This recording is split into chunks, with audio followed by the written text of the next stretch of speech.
পার্বত্য চট্টগ্রামের যত দর্শন হয়েছে সবগুলোর ক্ষেত্রে আমরা দেখেছি যে কোনো সময় যে মেডিকেল রিপোর্ট পজিটিভ আসেনি, বা ওখানে যে দর্শনগত যত ক্ষেত্রে যে একটা গোপন নির্দেশনা আছে যে কোনোভাবে একটা পজিটিভ রিপোর্ট দেওয়া যাবে না, যার ফলে এবারে যে রিপোর্টটা এসেছে এটা অবাক হওয়ার কিছু নাই।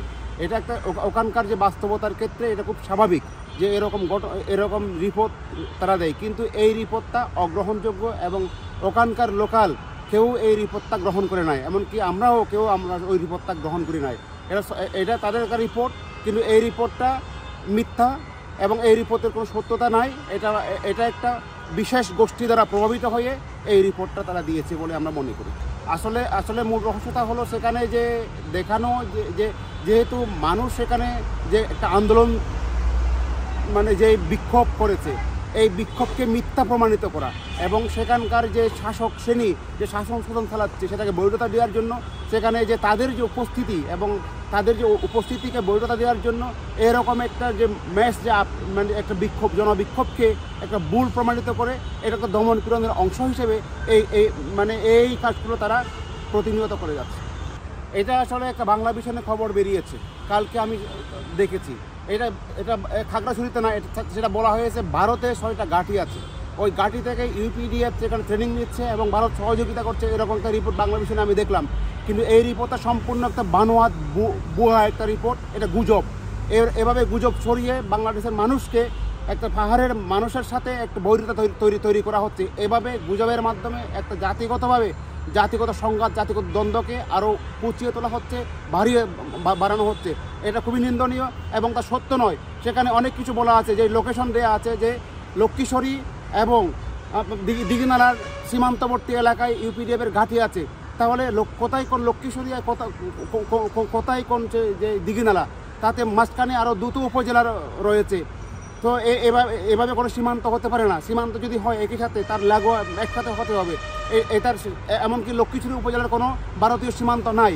এটা সম্পূর্ণ একটা মিথ্যা রিপোর্ট, এটা উদ্দেশ্যপ্রণীতভাবে এটা করা হয়েছে।